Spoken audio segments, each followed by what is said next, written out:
It's Monday, which means another Mock Draft Monday here on the channel. Super Bowl last night. Philadelphia Eagles beat the Chiefs. What a thriller, though. Are you kidding me? I could hardly even figure out who was going to win. And then, the first series or two ended, and then it became pretty clear. I've made some interesting picks in this mock draft, but everyone's like, oh, it's NBA season, it's baseball season. It's NFL draft season. Make sure you subscribe for more mock drafts, more draft videos, and some off-season content. Going to be talking about free agency and a number of other things coming up in the near future. But let's jump into it. Here's the scenario for today's mock draft is, what if quarterbacks go at 1 and 2? I think there's a real chance that quarterbacks don't go at either of those, as I've said the entire year. It's a weak quarterback class. It really, really is. It'd be nice to latch on to either of these top couple of guys and say, okay, those guys can be the franchise saviors. But it's a little unlikely always, but especially so this year, I think. But that being said, quarterback is the most valuable position. You're drafting at 1 and 2 in the draft. What are the odds that you're going to be in position to take a quarterback very high next year? Because you can be awful and pick at number 4 or number 5.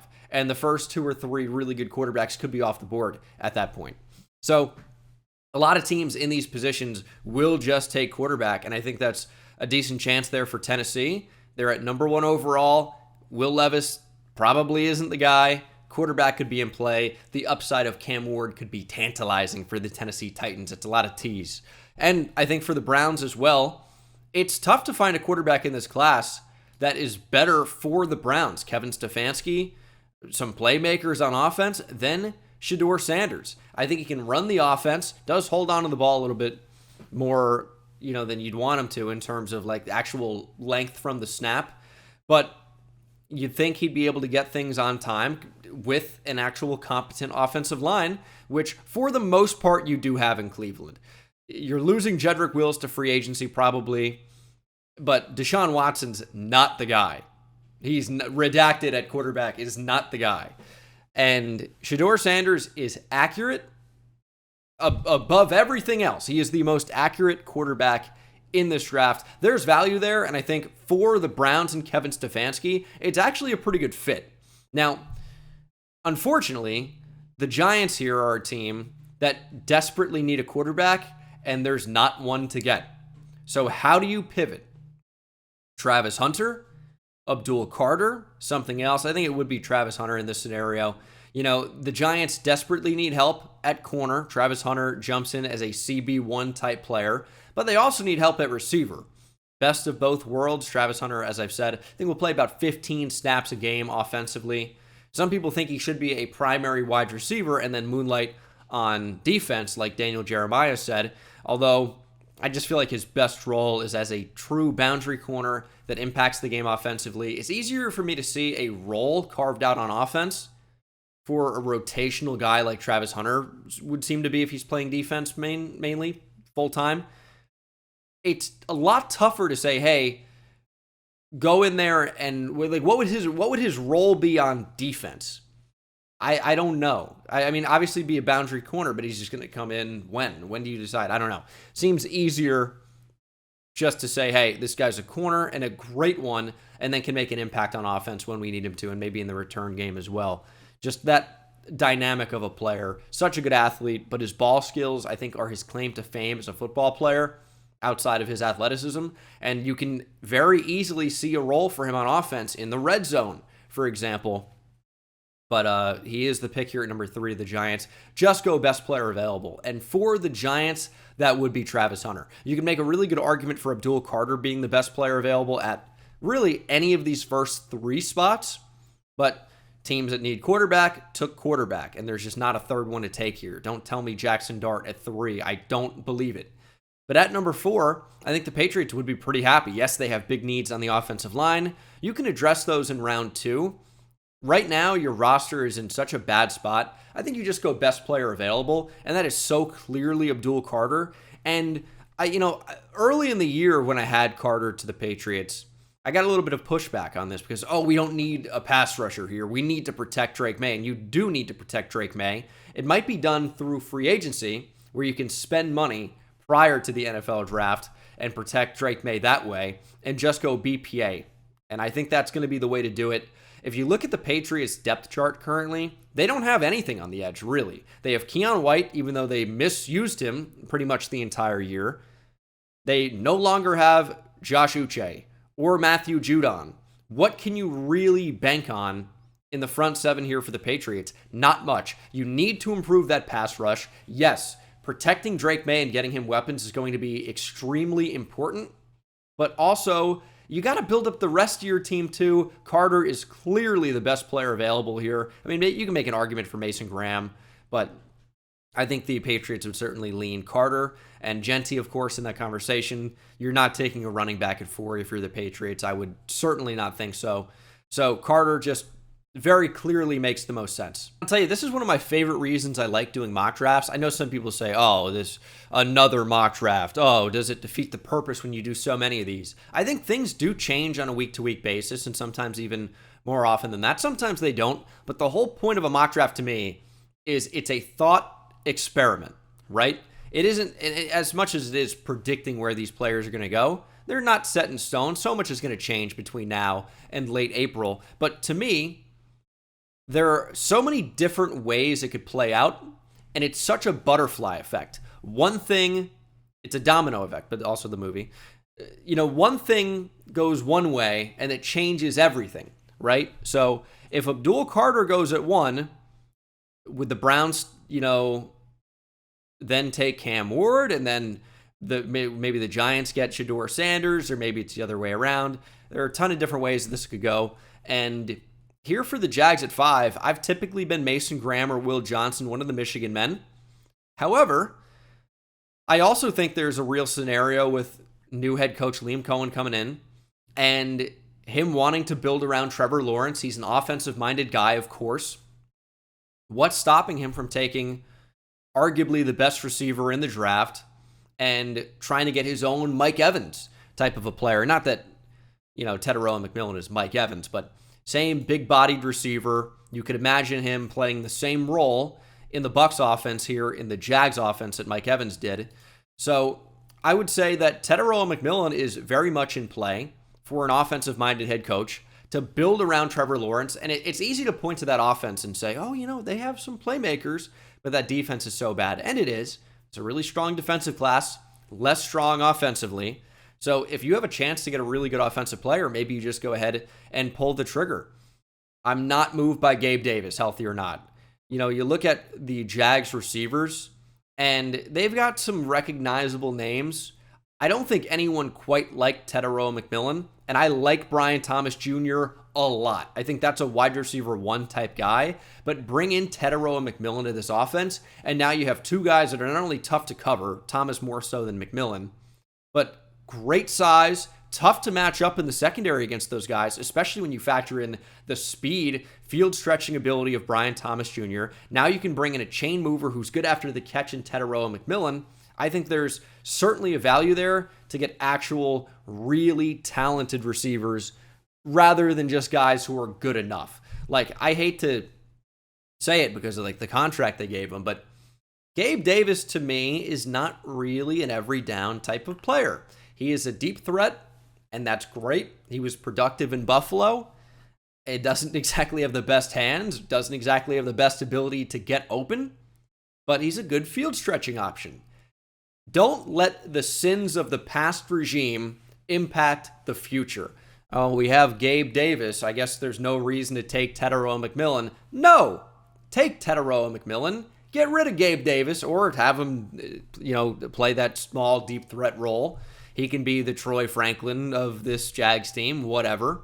But McMillan here, I think, is certainly an option, and we're going to explore that option today. And that brings the Raiders and Pete Carroll, Chip Kelly now, which is such an interesting fit, brings them to a really interesting decision. The Raiders, unfortunately, are a very bad team. I mean, there's no way around it. And I tweeted this out earlier. Shout out at Bengal YouTube. What a great follow. But I said the Raiders depth chart is tough to look at. Of course, I'm doing a lot of different things to figure out, who I think each team should draft. I'm looking at general manager draft history. I'm looking at current depth chart. I'm looking at expiring contracts. I'm looking at aging players, factoring everything in, and obviously the draft board, how it's falling, what they're likely to do. But man, you look at this Raiders team. They need quarterback. They need running back, wide receiver, offensive line help. Their offensive line has some talent. Colton Miller is the big standout, but is overall not very good.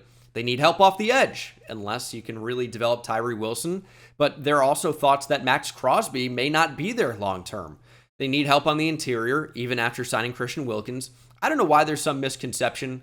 You know, I mentioned the Lions pursuing Myles Garrett. It's like they already have Aiden Hutchinson. Okay.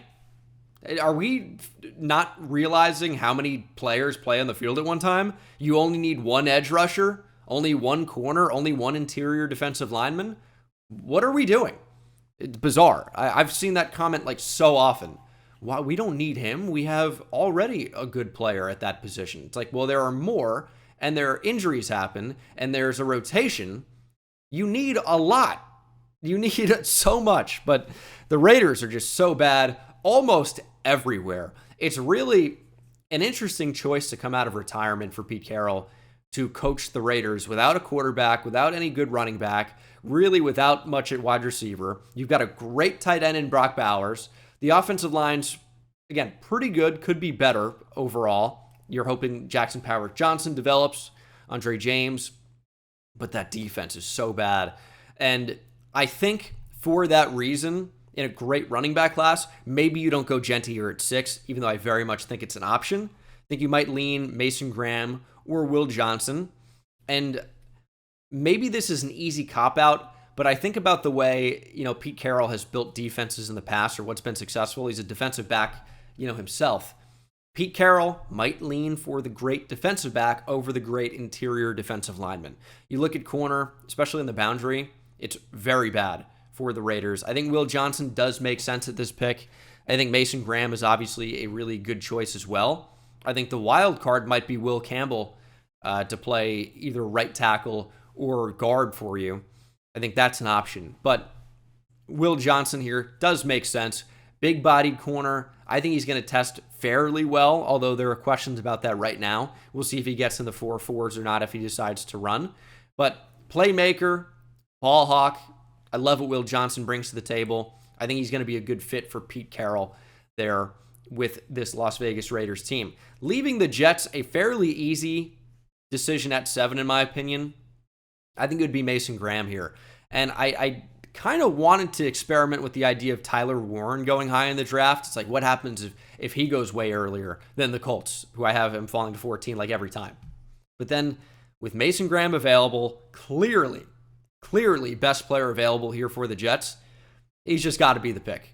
Over a tight end in a strong tight end class, no less. I think you take Mason Graham there when the Raiders would have considered it, when the Jags would have considered it, when the Patriots would have considered it maybe, and the Giants, depending on how the board decided to fall.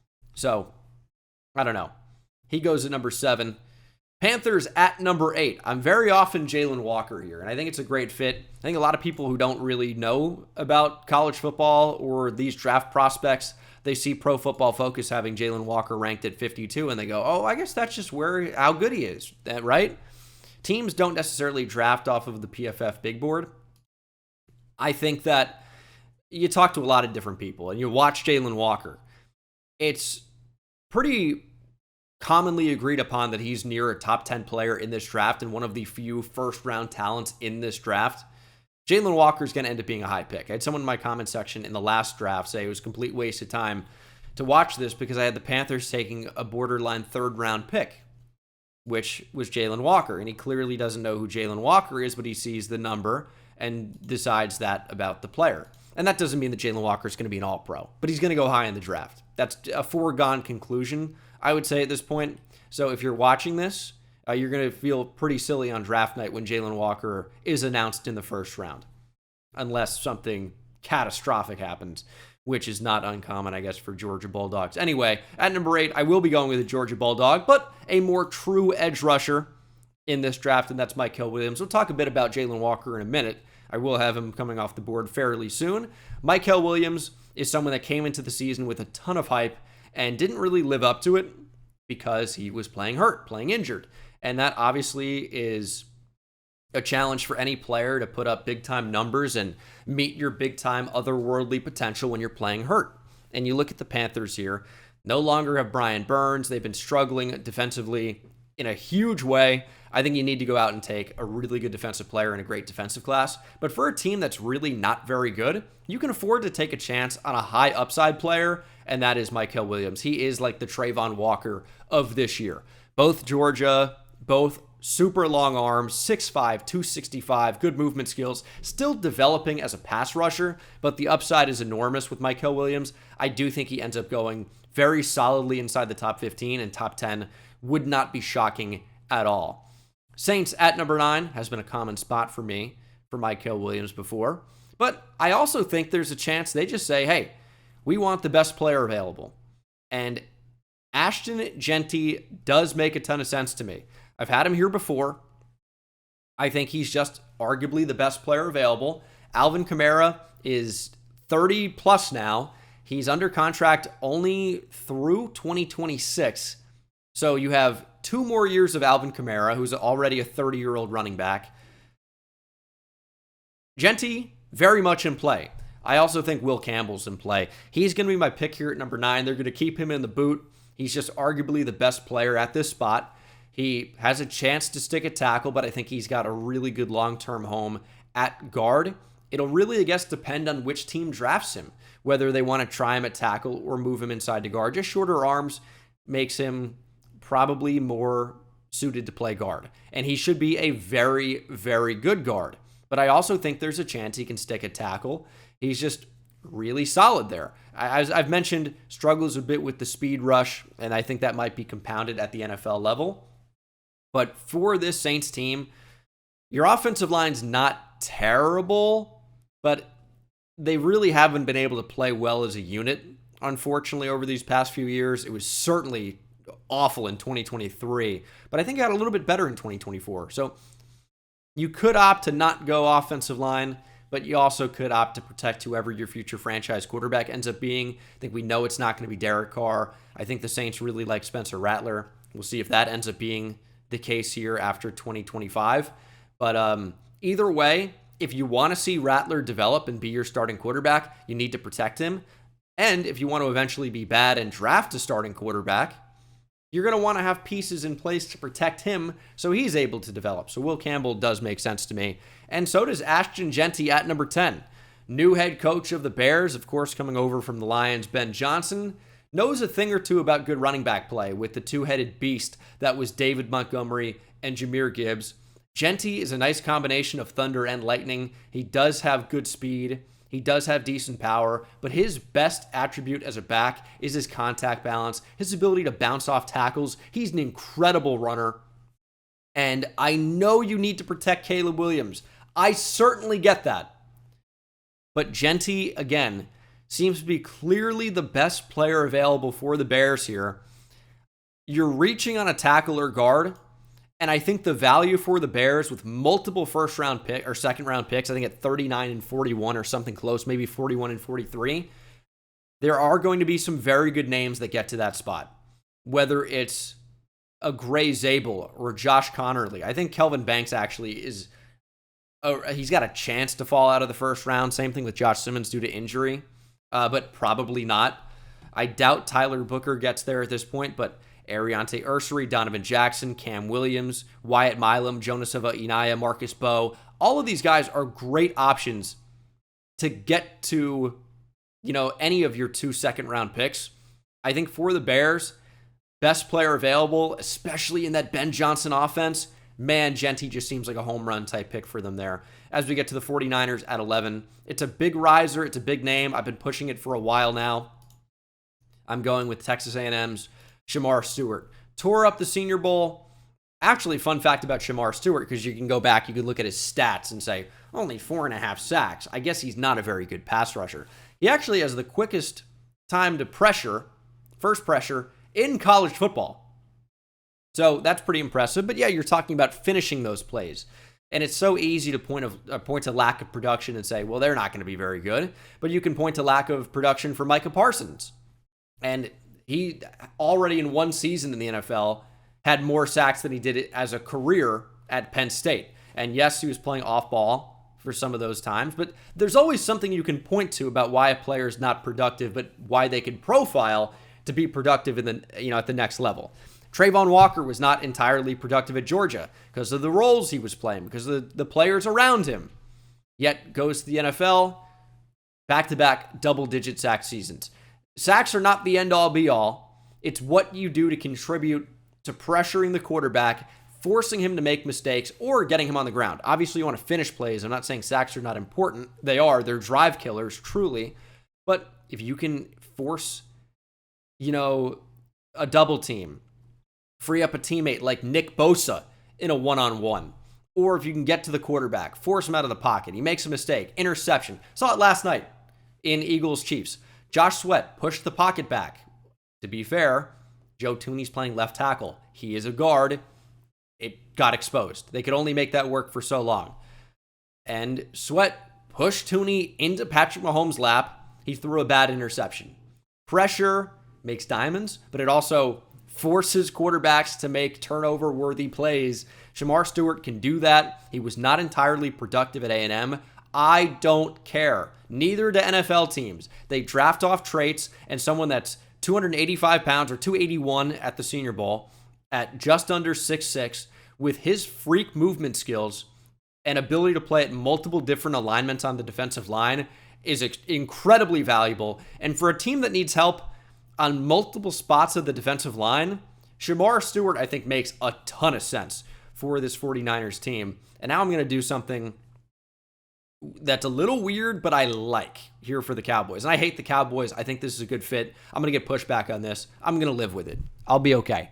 At number 12, I will have the Dallas Cowboys selecting Jalen Walker, linebacker from the University of Georgia here. He's an edge, probably in the NFL. He's 6'2", 245 pounds, but was a demon off the edge at times for Georgia. Was also a great quarterback spy. And I know you think maybe DeMarvion Overshown, healthy, hook him by the way, is a great quarterback spy there for the Cowboys. Had a great season before going down with injury.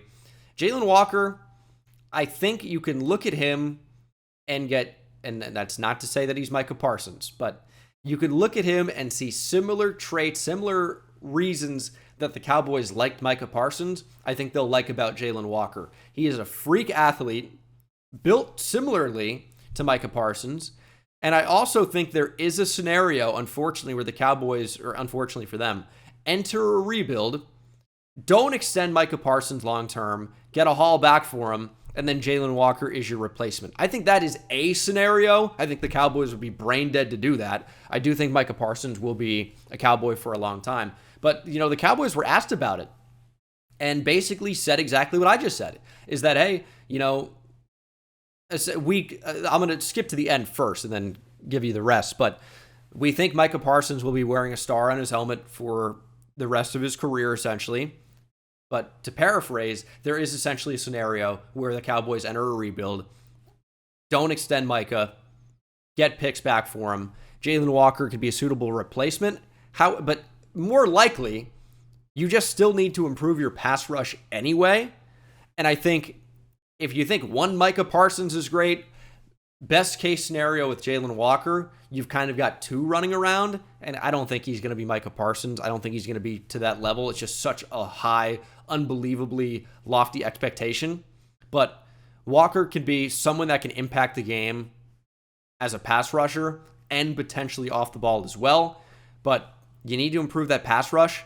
Walker is an option off the edge, and he and Micah Parsons, just with that level of athleticism, I think it's going to be really tough to game plan for opposing offenses. So I think it's an option. It's an interesting option. I haven't seen the fit before, mostly because Walker is typically off the board at this point. But I think he's a decent fit in Dallas, and I'd be interested to see what Cowboys fans think about that. I know you need help on offense. I think wide receiver and tackle very much in play. And I think safety totally in play here as well. But Walker just seemed to be the best player available and just fits with the Cowboys, in my opinion. Dolphins at 13, also getting a little bit funky. We're going tight end Tyler Warren from Penn State. I think it's a fun fit in Miami. Jonnu Smith is an expiring contract after this 2025 season. Warren here is a fun weapon for Mike McDaniel to utilize. And you look at the 49ers, right? You take a tight end like George Kittle that's so great as a blocker and can impact the game as a receiver. Mike McDaniel, of course, now in Miami, doesn't really have that at tight end. And that's not to say that Tyler Warren is the same level of blocker as George Kittle is. He's not. Has some fun plays as a blocker, but is not to the same level, even close to George Kittle, but can certainly impact the game as a receiver in a huge way. I think this will help the Dolphins run the ball and give them an option out of the or off the line as a receiver. So Tyler Warren, typical classic inline tight end, but a really great receiving threat as well that can block. I think will open things up for this Dolphins offense. And again, I know they need help on the offensive line.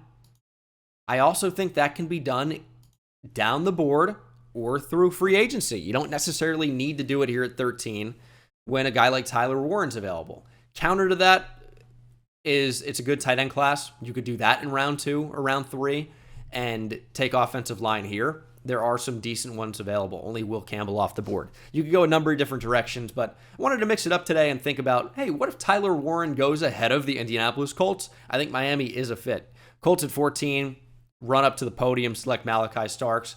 He's one of the best players in the draft to me. Yes, 2023 was better than 2024 for him tape-wise, but he's being asked to wear so many different hats, do so many different things, play so many different roles, and that's part of why you like him. But I think if he just maybe plays only 1 or 2 roles, you really can see him back to being that playmaking ball hawk that's instinctive, that is a monster in the secondary. I love Malachi Starks as a player, and for the Colts that need help really all over that secondary, you're getting a really good one here in Starks that I find to be a top 5 or 6 player in this draft. He's one of the near blue chip players for me. For me, the names I consistently mention, Travis Hunter, Abdul Carter, Mason Graham, Ashton Genty, and I also quite like Will Johnson and Malachi Starks. And I think, some other guys are knocking on the door in that same range, like potentially a Jalen Walker, Will Campbell, Tyler Warren. But Starks is in that upper echelon for me. I think he's an incredible player and an incredible pick here for the Colts at 14. The Atlanta Falcons at 15. It's another Senior Bowl riser, Mike Green. I have had him in the first round now for a while, but I think he could be someone that ends up going in the first half of the first round.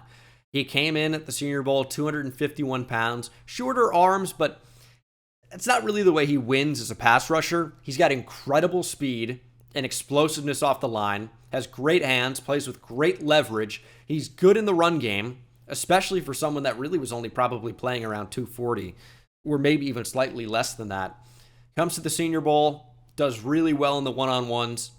I think he's elevated enough to be in this type of range here for Atlanta, who I know Terry Fontenot does not take first-round edge rushers so far. It's been skill positions, tight end, wide receiver, running back, quarterback. But maybe you opt to go towards the other side of the ball here. And the biggest value, highest impact defensive position is off the edge. Mike Green, I think, makes a lot of sense for Atlanta that needs to improve their pass rush. I don't think you can rely on Matt Judon long-term. I like him, but long-term, you got to get younger, got to get better. Mike Green there is the pick. I know the Falcons' pass rush in the second half of the season wasn't terrible, but I think Mike Green makes a ton of sense here. Arizona Cardinals at 16. Going with another Senior Bowl riser potentially, but it's not really that surprising to see him in this range because Walter Nolan here is the former number 1 overall recruit in the nation, depending on where you looked. He was either 1 or 2, depending on where Travis Hunter was ranked. Nolan has extreme prospect pedigree and was really coming into his own as a player this past season at Ole Miss. He is explosive as hell, just over 300 pounds. He is a penetrating 3-tech type of defensive tackle that can really, really get after the quarterback, but is also unselfish as a run defender. He's willing to take on double teams, plug up holes, let teammates come in and make plays. I think Nolan's a really good fit here for Arizona, and apparently has also been interviewing quite well.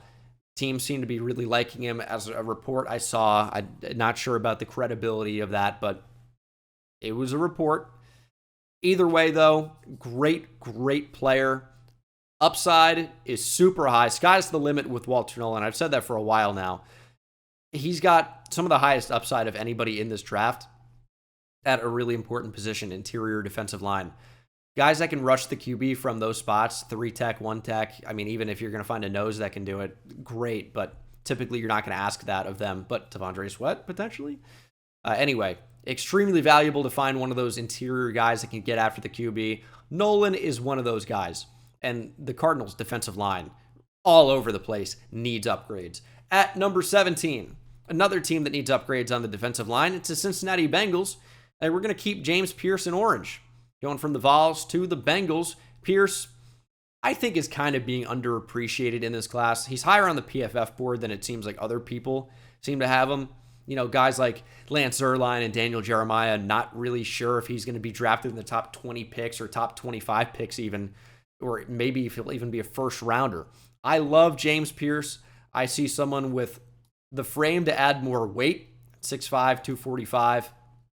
He is super explosive as a pass rusher. He's been highly productive, and he's also not bad against the run. I'm not seeing what I'm not seeing with James Pierce. I think he's a great player, and for a team that needs to improve their pass rush in a huge way, James Pierce Jr. is a really, really good option to apply pressure to the opposing quarterback, and you don't only have to rely on Trey Hendrickson. Seattle Seahawks at 18. I think if he's on the board, this makes a ton of sense. It's Alabama's Jahad Campbell. I'm going to end up having him as a top 20 player in this class. I love him. He's got tremendous size. He's a former edge rush recruit. 6'3", 245, that moves like he's about 225. Great speed, great movement in space, great blitzer up the middle. He's an awesome player, and I think a really good fit here for Seattle that might lose Ernest Jones, who they traded for. And you could also consider him off the edge. I think you have potential here with Jahad Campbell. He's a great player. And I also look at Seattle. I know they need to improve the offensive line. You're preaching to the choir here. I get it. And I've said it, right? Their O-line is one of the worst in football, truly. And there are some good options available. Simmons, Banks, Membo. Here's the thing. I don't think John Schneider is going to draft a guard, and he might think they're fine to tackle. It may be a guard in round 2 or 3, but he consistently says it's the most overvalued, overdrafted position in football, talking about offensive guard. I don't know that they're doing it at 18. I don't. Jahad Campbell makes a ton of sense here for Seattle and is a linebacker. Of course, you remember John Schneider drafting Jordan Brooks in the first round. Ended up being a pretty good selection for them. Trying to do the same thing here with Jahad Campbell. At number 19, have the Tampa Bay Bucks. He's going best player available here, maybe. And that's University of Texas Longhorn legend, Thorpe Award winner, Jahdae Barron. Love him as a player. He's versatile. He's been one of the best nickel corners in college football over the past few years, that moved to the boundary this past season and was spectacular. I think you could try him at safety. But for the Bucks, really just have a ball. Try him on the boundary. You play him in the nickel. I think when you see what Cooper DeJean has done, especially in the postseason, you look at what Brian Branch has done with the Detroit Lions, nickel needs to be, stop being undervalued. Jahdae Barron is just such an incredible player, and I think deserves to go in the first round. Even though he's a nickel, probably in the NFL, he could play the boundary. He showed it last season at Texas. I think there's certainly a potential there that some team tries to just stick him on the outside. I think it's like very similar to a Will Campbell scenario. The guy has great tape on the boundary, but is probably just better suited inside. But you can try him there, see if it works. And then if not, you've just got a tremendous inside player. So same for Will Campbell as we're going to say about Jahdae Barron. At number 20, Denver Broncos. Just love the fit. You really need an upgrade at tight end. Colston Loveland is available and is such a great receiving threat. Numbers, production overall was just down. Michigan doesn't have a passing game right now. They have no quarterback. Alex Orji, Davis Warren, terrible combination. Loveland didn't produce as a result. That's why I don't really care about production. If you got to watch the player. You got to grind the film. You got to see what they're actually capable of doing. Are they getting open as a tight end is going to be important. Can they make contested catches? These things are important. Not how many yards did he have necessarily, I would say. Steelers at 21. Luther Burden's here. I know the Steelers typically are not drafting wide receiver in the first round, but Burden made it to 21. I think he got to just take a receiver. Now, I know I'm going hypocritically against kind of what I said for Seattle is, John Schneider is not going to take a guard there. Well, the Steelers probably aren't drafting a receiver. You know what they're probably doing? is taking one of these interior defensive linemen like Kenneth Grant or Derek Harmon. But I'm going Luther Burden here. He probably shouldn't be available. He'll be a top 20 player for me. He's a great player, arguably wide receiver 1 in this class. I'm going to say it. Steelers get him here at 21. Chargers at 22. Well, that offensive line could use some work, and the offensive linemen are falling in this mock draft for me. Armand Membu is available here at 22. He's going to play guard here for the Chargers. If you're not listening, hello, if you just skipped to this pick, please pay attention for a second. He would be playing guard for the Chargers. They could use a starter. You know, you took Joe Alt over a pass catcher last year. You could take Membo over a pass catcher this year. There are some good ones available. If Emeka Ibuka and Matthew Golden are on the board here for the Chargers, I would hope that they would at least consider one, or a defensive lineman like Kenneth Grant with that Michigan connection. I think they would probably be hoping for Colston Loveland. But you need a starter at guard desperately. Desperately. Tackle looks fine. Guard is not great there for the Chargers. So, you know, Membo could go a whole lot earlier than this at 10, 9, 10, 11. You know, and this is not me proving you that I can count 13, 12, all in a row. That was a weird order. But he could be gone for a while. In this scenario, he falls. The offensive linemen are falling in favor of defensive players. It's a very good defensive class opposed to what you're seeing on the other side of the ball. But the Chargers maybe catch a falling star and get a big-time potential playmaker at guard and really build into that identity that you know Jim Harbaugh is going to want. That power, run, build the trenches, figure everything else out. Packers at 23. I like this fit. It's probably going to end up being a tackle here with the ones that are available, but I'm going with Florida State's Isaiah Thomas. Big-bodied, big press man type corner. I think he's going to fit well there with Jeff Hafley in Green Bay. So Thomas off the board. You need help really in that secondary, desperately at corner there for Green Bay. Thomas ends up being the selection. At number 24, going Kelvin Banks. You look at that Vikings offensive line, didn't really hold up very well against the Rams pass rush in the playoffs. And Banks is falling, and he's a really good option there at guard. You're going to get a healthy left tackle back in Christian Darrisaw. I think they're going to stick with Brian O'Neill long term. I heard somewhere that he could end up being a cap casualty, but that doesn't really make any sense to me. I think he's still quite a good player. Maybe I'm wrong, but whenever I've seen him, he's been real solid. It's that interior that's not solid. Banks also profiles as somebody that can move inside the guard and be a high-level player there. Kelvin Banks Jr. is the pick there to Minnesota.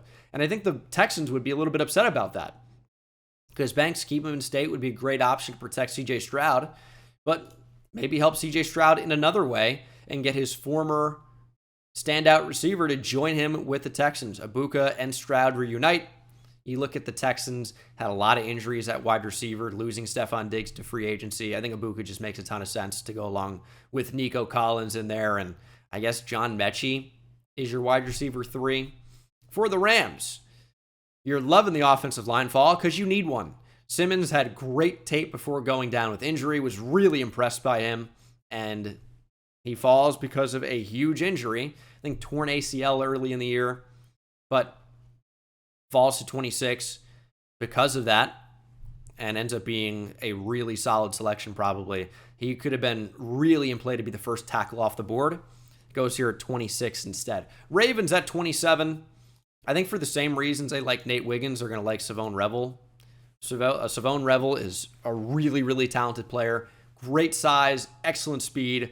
I think you're going to hear his name pop a lot more depending on testing. If he's ready to go for the combine, and whereas probably more likely is pro day, when you're going to hear that number in the 4.3s, you're going to start to pay attention a little bit more, I would say. And he's got similar traits to Nate Wiggins. Big body, long arms, incredible speed. Think the Ravens might choose to double up back-to-back first-rounders on corners. You can really never have enough. And I don't like Brandon Stevens.